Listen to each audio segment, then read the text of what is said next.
Lisa. Mi nombre es Claudia. And we're with the Tampa Hillsborough County Public Library. Welcome, welcome, welcome to One Book, One Night, where we introduce books in different languages that can be consumed in one sitting or one evening if you're so inclined. Today is June 25th of 2021. I can't believe we're almost at the end of June. It seems like it's so hard to believe, but tonight I'm very excited because we are going to be introducing one of my all-time favorite books, Jonathan Livingston Seagull by Richard Bach. I've promised my colleagues here that I'm not going to go on and on and on about Richard Bach in this book. So first, I think we just need to celebrate the decor that we have. Lisa, what are you wearing in honor of this book tonight? I decided to go with a classic white aviator scarf in the vein of the classic aviators, not unlike Jonathan Livingston. Perfect. And Claudia? I made these little decorations to my hat. It's amazing.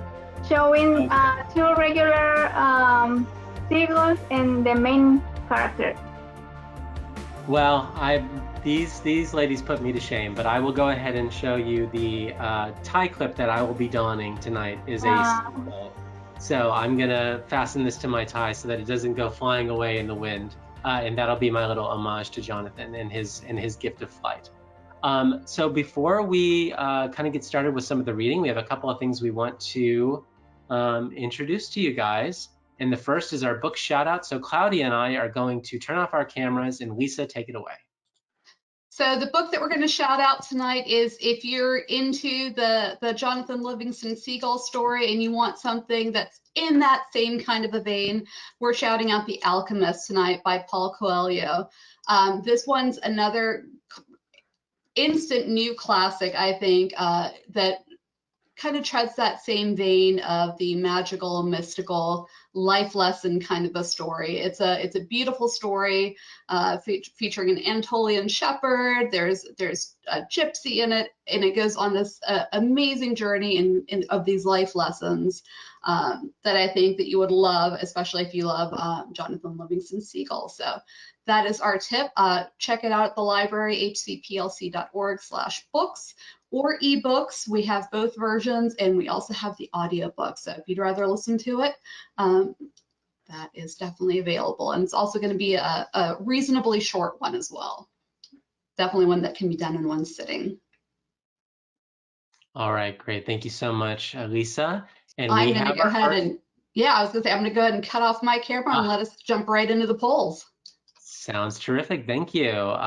So our first poll is coming up on the screen right now. Get ready to vote. And that is, which seagull parent, this is kind of a quiz question for you all, incubates the eggs and cares for the chicks? As you can see, there are 4 options here. You have to choose just one. And we're gonna wait for some of the votes to come in. I'm gonna give you just a little bit more time. I'm gonna count it down. 5, 4, 3, 2, and 1. Just under the wire, we got the last votes. And wow, you guys are on it. It is 100%. It is a team effort, and those parents incubating those eggs. And so 100% got it right. It is both the father and the mother do it. So with that being said, we're going to go ahead and hide the results of that poll, and we are going to toss over to Claudia to introduce our upcoming discussion question.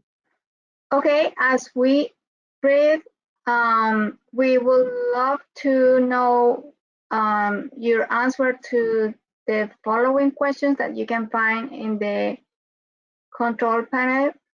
And the questions are: what gives you a sense of satisfaction at the end of the day? And when can failure be a good thing? Just keep them on your mind and think about the answer. We will love to know what you think. All right, thank you, Claudia. And I think it's actually time for us to read. So you guys ready to get started? Definitely. Yes, we are. All right, this is the beginning of Jonathan Livingston Seagull, read to you in English, German, and Spanish. It was morning, and the new sun sparkled gold across the ripples of a gentle sea. A mile from shore, a fishing boat chummed the water, and the word for breakfast flock flashed through the air till a crowd of 1,000 seagulls came to dodge and fight for bits of food. It was another busy day beginning. But way off alone, out by himself beyond boat and shore, Jonathan Livingston Seagull was practicing. 100 feet in the sky, he lowered his webbed feet, lifted his beak, and strained to hold a painful, hard, twisting curve through his wings. The curve meant that he would fly slowly, and now he slowed until the wind was a whisper in his face, until the ocean stood still beneath him. He narrowed his eyes in fierce concentration, held his breath, forced one single more inch of curve. Then his feathers ruffled, he stalled and fell. Amanecía y el nuevo sol pintaba de oro las olas de un mar tranquilo.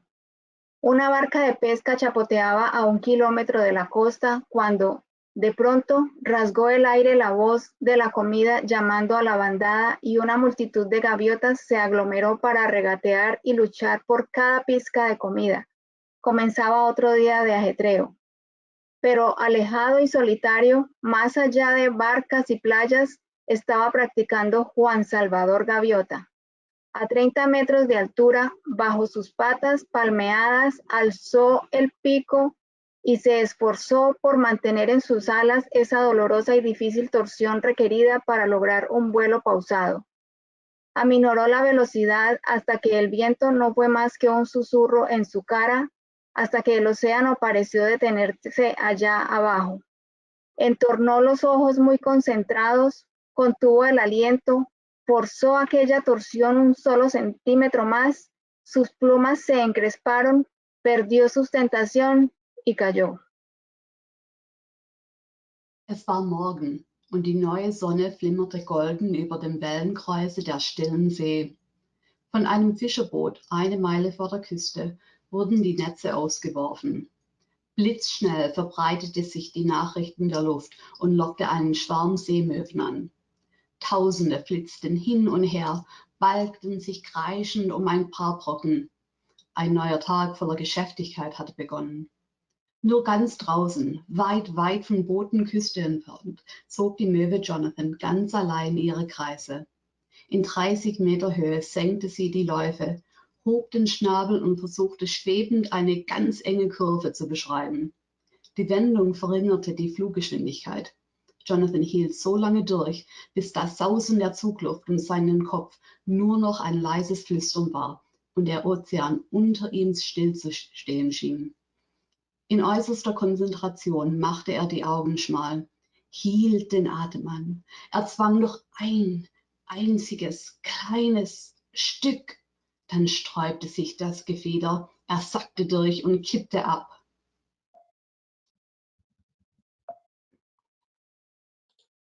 Seagulls, as you know, never falter, never stall. To stall in the air is for them disgrace and it is dishonor. But Jonathan Livingston Seagull, unashamed, stretched his wings again in that trembling hard curve, slowing, and stalling once more, was no ordinary bird. Most gulls don't bother to learn more than the simplest facts of flight, how to get from shore to food and back again. For most gulls, it is not flying that matters, but eating. For this gull, though, it was not eating that mattered, but flight. More than anything else, Jonathan Livingston Seagull loved to fly. This kind of thinking, he found, is not the one way to make oneself popular with other birds. Even his parents were dismayed as Jonathan spent whole days alone making hundreds of low-level glides, experimenting. Las gaviotas, como es bien sabido, nunca pierden sustentación, nunca se detienen. Detenerse en medio del vuelo constituye para ellas una vergüenza y un deshonor. Pero Juan Salvador Gaviota, que sin avergonzarse extendía otra vez las alas en aquella temblorosa y ardua torsión, parando y perdiendo sustentación de nuevo, no era un ave cualquiera. La mayoría de las gaviotas no se molesta en aprender sino las normas de vuelo más elementales, cómo ir y volver entre playa y la comida. Para la mayoría de las gaviotas lo que importa no es volar sino comer. Para esta gaviota, sin embargo, no era comer lo que importaba, sino volar. Más que nada en el mundo, Juan Salvador Gaviota amaba volar. Descubrió que ese modo de pensar no era la mejor manera de hacerse popular entre los demás pájaros. Hasta sus padres se desilusionaron al verlo pasarse los días solo, haciendo cientos de planeos a baja altura, experimentando. Niemals dürfen Seemöwen aufhören zu schweben oder zu fliegen. Niemals dürfen sie absacken. Für eine Möwe bedeutet das Schmach und Schande. Aber die Möwe Jonathan, die da so ungeniert und ohne Zaudern nochmals mit ausgespannten Flügeln die schwierige Kurve versuchte und immer langsamer werdend wieder absackte, war kein gewöhnlicher Vogel. Die meisten Möwen begnügen sich mit den einfachsten Grundbegriffen des Fliegens, sind zufrieden, von der Küste zum Futter und zurückzukommen. Ihnen geht es nicht um die Kunst des Fliegens, sondern um das Futter. Jonathan aber war das Fressen unwichtig. Er wollte fliegen, liebte es mehr als alles andere auf der Welt. Diese Neigung machte ihn bei den übrigen Vögeln nicht gerade beliebt, das merkte er bald. Selbst seine Eltern waren unzufrieden, dass Jonathan ganze Tage mit seinen Experimenten im tiefen Gleitflug verbrachte und seine Übungen 100-fach wiederholte. He didn't know why, for instance, but when he flew at altitudes less than half his wingspan above the water, he could stay in the air longer, with less effort. His glides ended not with the usual feet-down splash into the sea, but with a long, flat wake as he touched the surface with his feet tightly streamlined against his body. When he began sliding in to feet-up landings on the beach, then pacing the length of his slide in the sand, his parents were very much dismayed indeed. No comprendía por qué, por ejemplo, cuando volaba sobre el agua a alturas inferiores a la mitad de su envergadura, podía quedarse en el aire más tiempo con menos esfuerzo, y sus planeos no terminaban con el normal chapuzón al tocar sus patas el mar, sino que, al rozar la superficie con las patas plegadas en aerodinámico ademán contra su cuerpo, dejaba tras de sí una estela larga y plana. Pero fue al ver sus aterrizajes con las patas recogidas, cuyas huellas sobre la arena luego estudiaba, cuando sus padres se desanimaron aún más. Entdeckte zum Beispiel, ohne den Grund zu wissen, dass sich länger und mühelos in der Luft halten konnte, wenn ganz dicht über dem Wasser dahinflog, nur eine halbe Spannweite seiner Schwingen hoch. Dann endete der Gleitflug nicht mit dem üblichen Aufplatschen der vorgereckten Läufe. Er setzte vielmehr mit stromlinienförmig dicht am Körper anliegenden Füßen in langen flachen Gleiten auf. Als er aber dann auch bei Gleitflügen über den Strand mit angezogenen Beinen zur Landung auszusetzen begann und hinterher die Lange der Gleitspur abtrippelte, da wurden seine Eltern wirklich böse. Why, John? Why? His mother asked. Why is it so hard to be like the rest of the flock, John? Why can't you leave low flying to the pelicans, the albatross? Why don't you eat, son, your bone and feathers? I don't mind being bone and feathers, Mom. I just want to know what I can do in the air and what I can't. That's all. I just want to know. See here, Jonathan, said his father, not unkindly. Winter isn't far away. Boats will be few, and the surface fish will be swimming deep. If you must study, then study food and how to get it. This flying business is all very well, but you can't eat a glide, you know. Don't you forget that the reason you fly is to eat. ¿Por qué, Juan? ¿Por qué? Preguntaba su madre.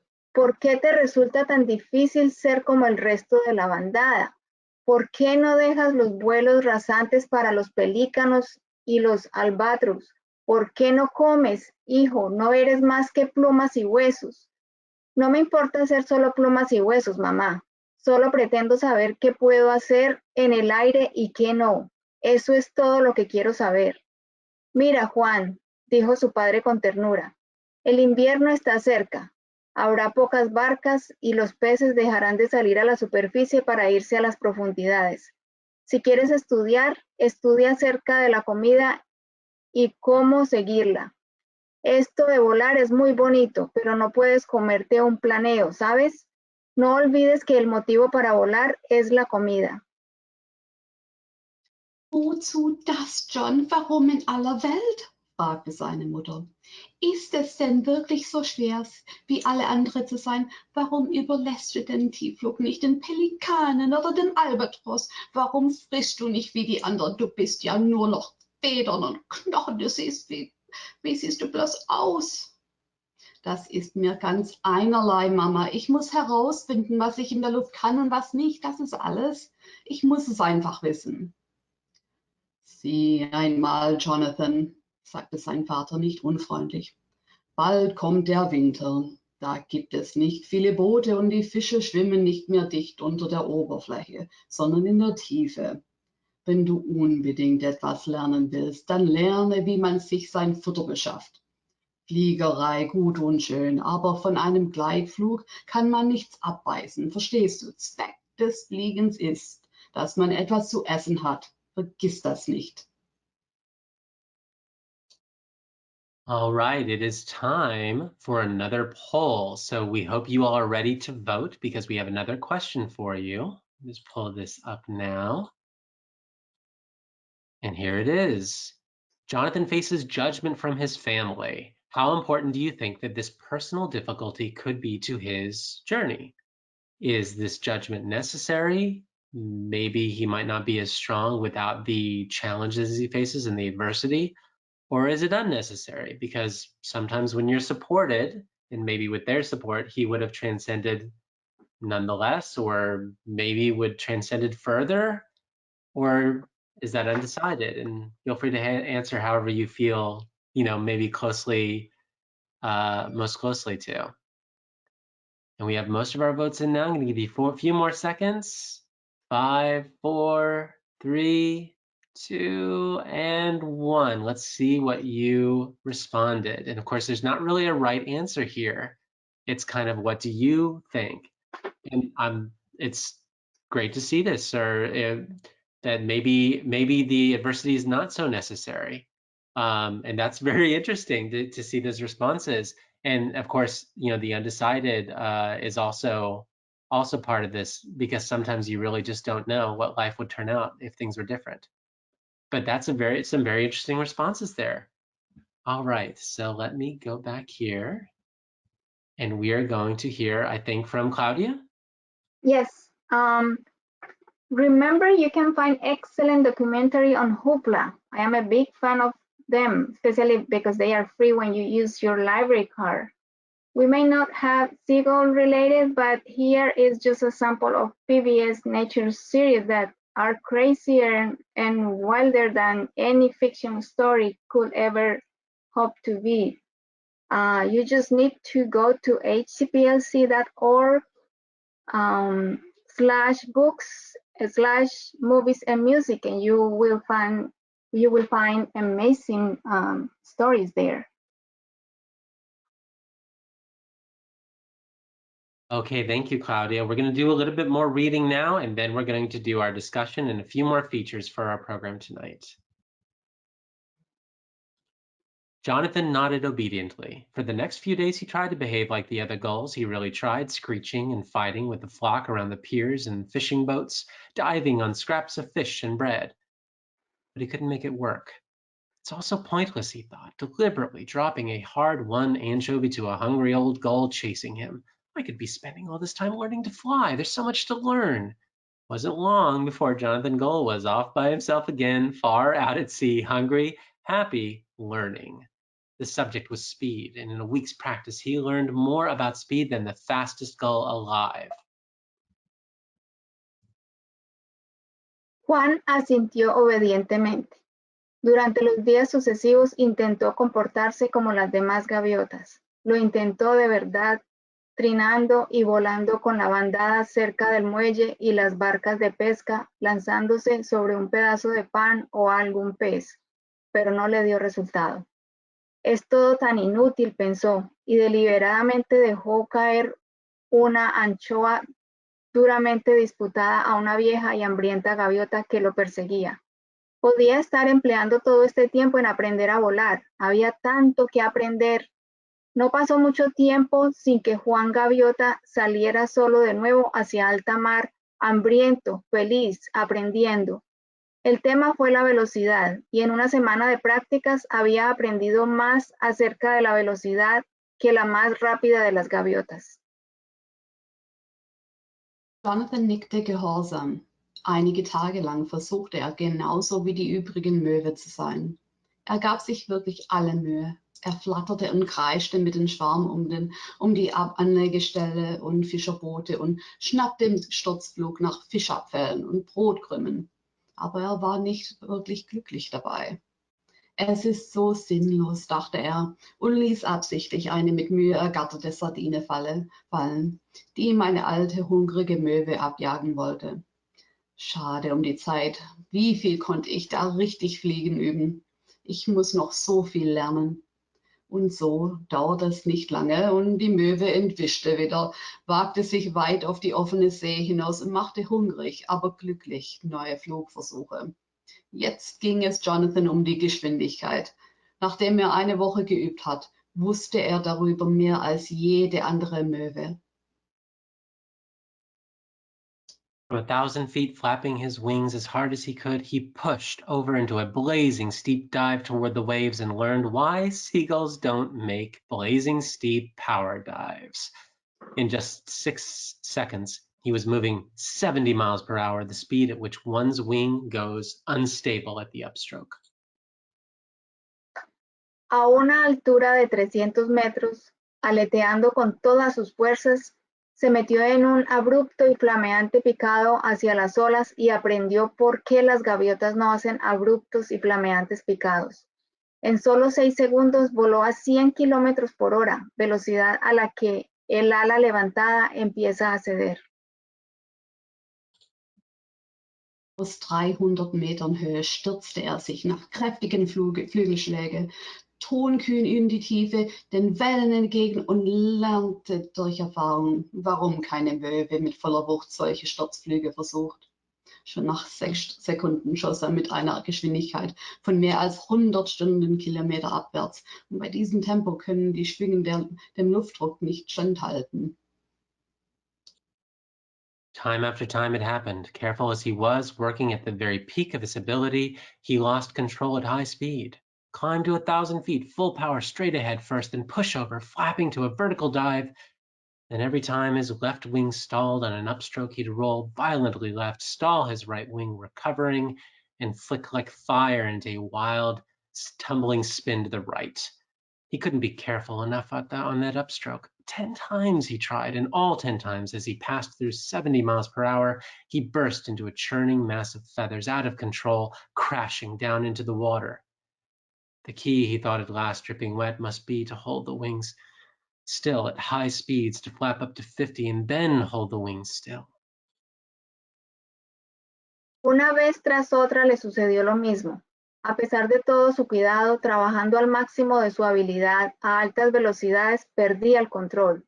Subía a 300 metros, primero con todas sus fuerzas hacia arriba, luego inclinándose, aleteando hasta lograr un picado vertical. Entonces, cada vez que intentaba mantener alzada al máximo el ala izquierda, giraba violentamente hacia ese lado y al tratar de levantar el ala derecha para equilibrarse, entraba en barrena como un rayo descontroladamente. Tenía que ser mucho más cuidadoso al levantar esa ala. 10 veces lo intentó y las 10 veces al superar los 100 kilómetros por hora terminó hecho un montón de plumas desbocadas estrellándose contra el agua. Empapado, pensó al fin que la clave debía de ser mantener las alas quietas a alta velocidad, es decir, batir las alas hasta los 70 kilómetros por hora y solo entonces dejar de hacerlo. Es war immer das Gleiche. So sehr er sich auch bemühte und anstrengte, bei hoher Geschwindigkeit verlor er die Kontrolle über den Flügelschlag. Er stieg hoch auf, mit voller Kraft, setzte flatternd zum senkrechten Sturzflug an und dann versagte immer wieder der linke Flügel im Aufschlag, sodass der Körper heftig nach links abdrehte. Er fing sich durch Abstellen des rechten Flügels wieder und schoss wie ein Blitz kreiselnd schräg nach rechts abwärts. Er konnte gar nicht achtsam genug sein. 10-mal nacheinander versuchte er den Sturz und jedes Mal zerflatterte er bei der hohen Geschwindigkeit und klatschte haltlos als windgesträubeltes Federbündel hart auf dem Wasser auf. Schließlich dachte er, tropfnass, vielleicht darf man bei hohen Geschwindigkeiten die Flügel nicht abwägen, muss bis ca. 50 mit die Flügel schlägen und dann stillhalten. From 2,000 feet, he tried again, rolling into his dive, beak straight down, wings full out and stable from the movement. He passed 50 miles per hour. It took tremendous strength, but it worked. In 10 seconds, he had blurred through 90 miles per hour. Jonathan had set a world speed record for seagulls, but victory was short-lived.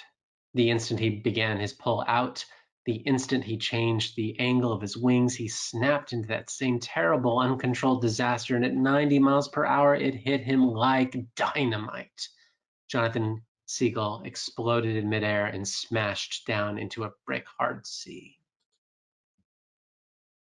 Lo intentó otra vez a 700 metros de altura, descendiendo en vertical con el pico hacia abajo y las alas completamente extendidas y estables desde el momento en que superó los 70 kilómetros por hora. Necesitó un esfuerzo tremendo, pero lo consiguió. En 10 segundos volaba como una centella sobrepasando los 130 kilómetros por hora. Juan había conseguido una marca mundial de velocidad para las gaviotas. Pero el triunfo duró poco. En el instante en que empezó a salir del picado, en el instante en que cambió el ángulo de sus alas, se precipitó en el mismo terrible e incontrolado desastre de antes, y a 130 kilómetros por hora, el desenlace fue como una explosión de dinamita. Juan Gaviota se desintegró y fue a estrellarse contra un mar duro como un ladrillo. Er versuchte es noch einmal. Aus 600 Metern Höhe kippte er, Schnabel senkrecht nach unten zum Sturzflug, flatterte mit voll ausgespannten Schwingen bis zu einer Stundengeschwindigkeit von etwa 80 Kilometern und hielt sie dann unbeweglich weit ausgespannt. Das erforderte all seine Kraft, aber es gelang.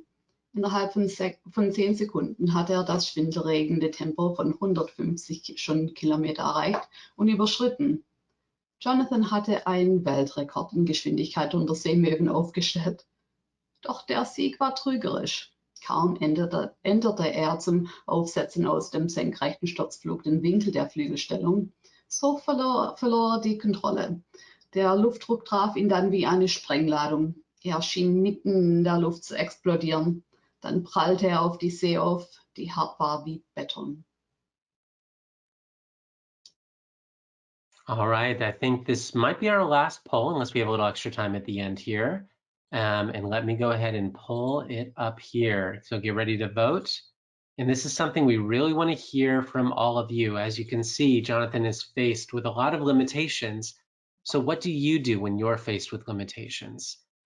Fly higher, go faster. You try to steel yourself and center yourself where you are.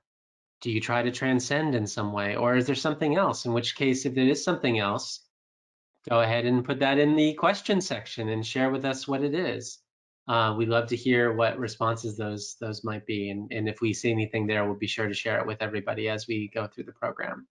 Okay, I'm going to share the results, and we have a mix of results again. I love this. I think we have such an interesting audience today for our program, because there's some very different responses here to transcend or kind of center yourself where you are, be present in the moment, or something else. And we'll see, as we go along here, if there's something else, further information, we'd love to hear it. You can type it into the question section. All right, I think we're going to hear from Lisa now. Yeah, well, with that poll, you might be like Captain Marvel and go higher, further, faster. But if you're interested in continuing this very story tonight and finish reading it in one night, you can do that with the library. We have a little bit of accompaniment for it. We have the music of Jonathan Livingston Seagull, which was done by Neil Diamond. It's a fantastic record, and you can stream that through Hoopla. Or if you're really missing the French version of it that our Miss Melissa sometimes reads along with us, you can listen to the French audiobook of Jonathan Livingston on Hoopla. So those two are great Hoopla options. And on Libby, of course, we have the full text of Jonathan Livingston Seagull in English as well as Spanish. And if you wanted to pick up a physical copy from the library, we do have the audiobook CD, the paper and hardback book, and the DVD of the animated movie, Jonathan Livingston Seagull. So if you did not get enough tonight hanging out with us and you want to finish it up, definitely check those out in the catalog. All right, we're moving right along here. Thank you so much, Lisa. We have one more reading section before our discussion, and we're going to go into it right now. When he came to, it was well after dark, and he floated in moonlight on the surface of the ocean. His wings were ragged bars of lead, but the weight of failure was even heavier on his back. He wished, feebly, that the weight could just be just enough to drag him gently to the bottom and end it all. As he sank low in the water, a strange, hollow voice sounded within him. There's no way around it. I am a seagull. I am limited by my nature. If I were meant to learn so much about flying, I'd have charts for brains. If I were meant to fly at speed, I'd have a falcon's short wings and live on mice instead of fish. My father was right. I must forget this foolishness. I must fly home to the flock and be content as I am, as a poor, limited seagull. The voice faded, and Jonathan agreed. The place for a seagull at night is on shore, and from this moment forth he vowed he would be a normal gull. It would make everyone happier. Ya había anochecido cuando recobró la conciencia y se encontró flotando en el océano a la luz de la luna. Sus alas desgreñadas parecían de plomo, pero el fracaso le pesaba aún más. Débilmente deseó que ese peso lo arrastrara a fondo y así terminar con todo. A medida que se hundía, una voz hueca y extraña resonó en su interior. No hay forma de evitarlo. Soy gaviota. Soy limitado por naturaleza. Si estuviese destinado a aprender tanto sobre el vuelo, tendría por cerebro cartas de navegación. Si estuviese destinado a volar a alta velocidad, mis alas serían cortas como las del halcón y comería ratones en lugar de peces. Mi padre tenía razón. Debo olvidarme de esas tonterías. Tengo que volar a casa, a la bandada, y estar contento de ser como soy, una pobre y limitada gaviota. La voz se fue desvaneciendo y Juan se sometió. Durante la noche, el lugar para una gaviota es la playa, y se prometió a sí mismo que desde ese momento sería una gaviota normal. Así todo el mundo se sentiría más feliz. Als wieder zu sich kam, war es bereits dunkel. Trieb im Mondlicht auf dem Meer dahin. Die Flügel waren zerzaust und schwer wie Blei, doch noch schwerer bedrückte ihn das Gefühl des Versagens. Fast wünschte die Last möge ihn sacht auf den Grund drücken, dass alle Mühe ein Ende habe. Doch als langsam tiefer sank, klang es seltsam dumpf aus ihm heraus. Du darfst nicht aufgeben, aber du bist nur eine Möwe und kannst über deine Natur nicht hinaus. Wärest du zu solchen Flügen bestimmt, dann hättest du dafür Diagramme, Richtlinien im Kopf. Wärest du zum raschen Fliegen bestimmt, du hättest kurze Flügel wie der Falke und würdest Mäuse fressen statt Fische. Dein Vater hatte recht. Schluss mit den Torheiten. Flieg heim zu deinem Schwarm und finde dich damit ab, dass eine kleine Seemöwe ihre Grenzen hat. Die Stimme schwieg und Jonathan musste ihr zustimmen. Möwen verbringen die Nacht nahe der Küste auf dem Wasser und er wollte von jetzt an eine normale Möwe sein, sich dem Schwarm zugesellen, glücklich sein unter seinesgleichen. Okay, it's time for our discussion time. Let's see what were our audience thoughts of the questions. What gives you a sense of satisfaction at the end of the day? And when can failure be a good thing? Definitely feel free to respond to that in the chat box or in the questions box on the in the menu option. If you're on a mobile device tonight, you'll see a little question mark. You can tap on that to respond to this. So we'd love to hear your feedback on what you think about this discussion question that is very central to the themes that we hear in Jonathan Livingston Seagull. Absolutely. Well, what do you guys think about these questions? Do you have any responses? What gives me a sense of satisfaction at the end of the day is if something that I've done, no matter how big or small, has made somebody else's life easier. That's definitely the biggest thing that gives me the feel goods. For me, when I do even if it's a little step towards a goal for the day or for the week or for the year, that gives me a sense of satisfaction. How about you, Matthew? Yeah, that's interesting. And yours are, it's funny because you guys are, your satisfaction markers are a little bit different, but they also have something in common. And I think I really identify that with that. And because when you've sort of I don't know, said it out loud, or you've identified some goal that you had and you're able to do something toward it, especially to your point, when it helps other people in some way or kind of goes beyond your immediate, your immediate goals for yourself, that can be pretty great. And we talk about this book because, and I love it dearly because of what it means and that what's very interesting, and to try not to give too much away for people who have not read it, but as Jonathan goes on, it's never, even though it's something that he feels alienated and he feels alone, as much as he transcends throughout the book and he goes through very interesting adventures, it's never completely by himself. There's always somebody he's either kind of taking from or giving to or existing with. And that's kind of, how I feel in life, because especially the satisfaction thing, because I think we can all identify with family issues, when we butt heads with our family in different ways. But then, Yes. of course, they also mean something to us in a very significant way that nobody can. And there's a very, I don't know, the pendulum swings a little bit when it comes to family. But that is something for me, family at the end of the day is, even sometimes we get on each other's nerves, but at the end of the day, sometimes it's like the ones you love, you really need to be with in those moments. So we're getting some responses in from the audience. So I'm going to start reading some that are towards the first discussion point. So keep in mind the second discussion point of when can failure be a good thing? And we'll come back to my co-hosts here for that question. So we have one response that says, I feel satisfaction when I accomplish my planned tasks.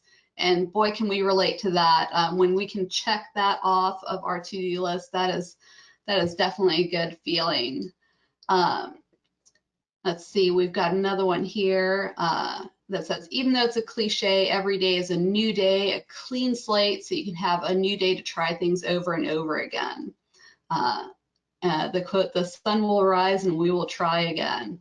That's so true. And that can go to both of these discussion points here. And we have another response here that says, failure can be a good thing when there's an opportunity to learn. And boy, howdy, is that true for so many of the things that we do, that every mistake we make is an opportunity to learn something about ourselves, about what we're learning. Let's see here. Oh, we have a good one here. If I get to play all day long with my friends without a bedtime, then I am very happy and satisfied. And that is very Jonathan Livingston Seagull of you, because he wants to do what he wants to do and doesn't want those limitations. It's fantastic. Very good. Definitely. That's a good day. Let's see. Do we have anyone else coming in? Okay. I know we have to move on here, but I agree with the idea of failure can be a good thing. It's, even though it doesn't always feel like it at the moment, and you wish for it to go away like nobody's business, like, oh God, this is the worst. But then you do learn from it. It really is. It really is true. And You know, certainly that's what we've seen Jonathan, you know, do so far in the book. All right, so good responses. Thanks for your feedback on that. If you're available, if we have some time here, what do we think? Yeah, I think so. Let's see. Oh, well, let's go over our contact information, and then if you guys like to stick around, we have a little encore section to finish out the chapter. Take it away, Lisa. Yeah, if you want to reach out to us, reach us at the library, go to hcplc.org/contact. It has our phone number right on the website, 813-273-3652. Check out that little button where it says Ask a Librarian. You can real-time text with us on your phone, in your web browser. We're happy to talk to you any way that you want to talk to us. So ping us there. And don't forget to submit your library story. We love to hear what you do with our programs, how you take them home and use them in your lives. So send us your story, send us a picture, hcplc.org/stories. We'd love to feature you on our social media with that. So reach out to us, send us your feedback, let us know how it's going and how much fun you're having with our summer programs. Absolutely, and there's a whole lot of summer left, and so please stay tuned for, we have more One Book One Nights coming up in the summer and beyond that, and then we have lots of other programs as well. And make sure you're not only keeping up with your reading, but logging that reading on Beanstack, because that's when you can earn those digital badges and activity badges and that kind of thing. That can all be found on hcplc.org/summer. Well, before we turn our cameras off and do a little encore, I just want to thank you very much to you, Lisa and Claudia. I'm jealous of your outfits, your scarf, and your amazing hat. But I will say a quick goodbye from my little seagull tie clip, you know. And we look forward to reading just a few more minutes of Jonathan Livingston Seagull. Thank you very much, everybody. We're going to turn off our cameras again and just do a little bit more reading. And you all have a pleasant evening. Short wings. A falcon's short wings. That's the answer. What a fool I've been. All I need is a tiny little wing. All I need is to fold most of my wings and flap on just the tips alone. Short wings. He climbed 2,000 feet above the Black Sea, and without a moment for thought of failure and death, he brought his four wings tightly into his body, left only the narrow swept daggers of his wingtips extended into the wind, and fell into a vertical dive. The wind was a monster roar at his head, 70 miles per hour, 90, 120, and faster still. The wing strain, now at 140 miles per hour, wasn't nearly as hard as it had been before at 70, and with the faintest twist of his wingtips, he eased out of the dive and shot above the waves, a gray cannonball under the moon.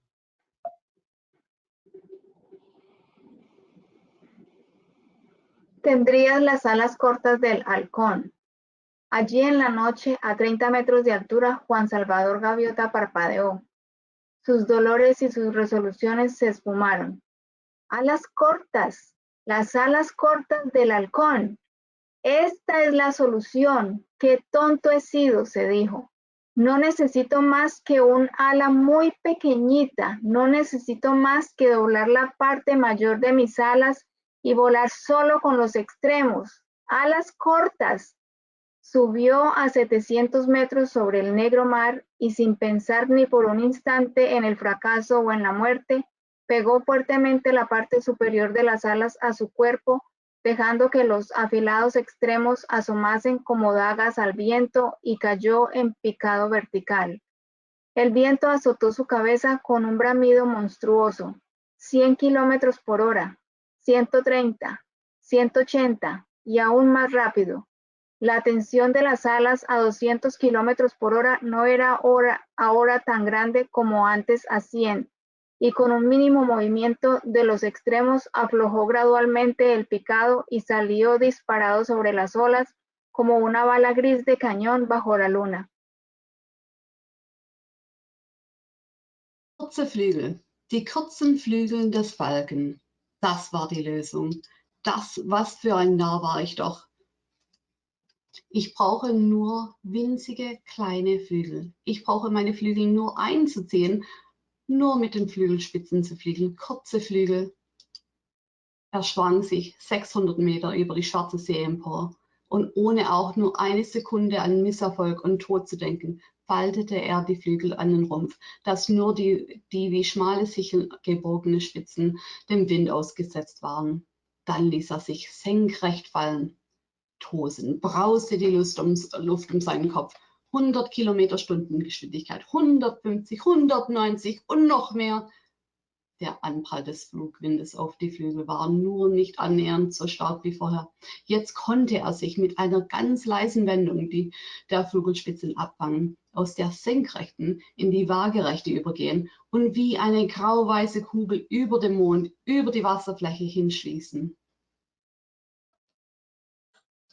He closed his eyes to slits against the wind and rejoiced. 140 miles per hour and under control. If I dive from 5,000 feet instead of 2,000, I wonder how fast.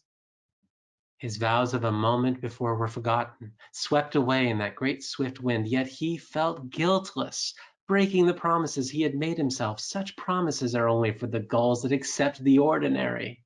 One who has touched excellence in his learning has no need of that kind of promise. Entornó los ojos contra el viento hasta que se transformaron en dos pequeñas rayas y se sintió feliz. A 200 kilómetros por hora y bajo control. Si inicio el picado desde 1000 metros en lugar de 500, ¿a cuánto llegaré? Juan olvidó sus recientes decisiones arrebatadas por aquel fuerte viento. Sin embargo, no se sentía culpable al romper las promesas que se había hecho a sí mismo. Tales promesas solo existen para las gaviotas que aceptan lo corriente. Uno que ha palpado la perfección en su aprendizaje no necesita esa clase de promesas. Gegen den Wind schloss er die Augen halb und schrie jubelnd. 200 Kilometer in der Stunde in voller Flugbeherrschung. Wenn ich aus der doppelten Höhe herabstoße, wie schnell bin ich dann wohl? Alle guten Vorsätze waren vergessen, waren fortgerissen von diesem Geschwindigkeitsrausch. Ohne Bedenken brach er das Versprechen, das er sich selbst gegeben hatte. Derlei Schwüre gelten nur für Möwe, die mit Mittelmaß zufrieden sind. Wer einmal außerordentliche Erfahrung erfahren hat, kann sich nicht mehr an die Normen des Durchschnitts binden.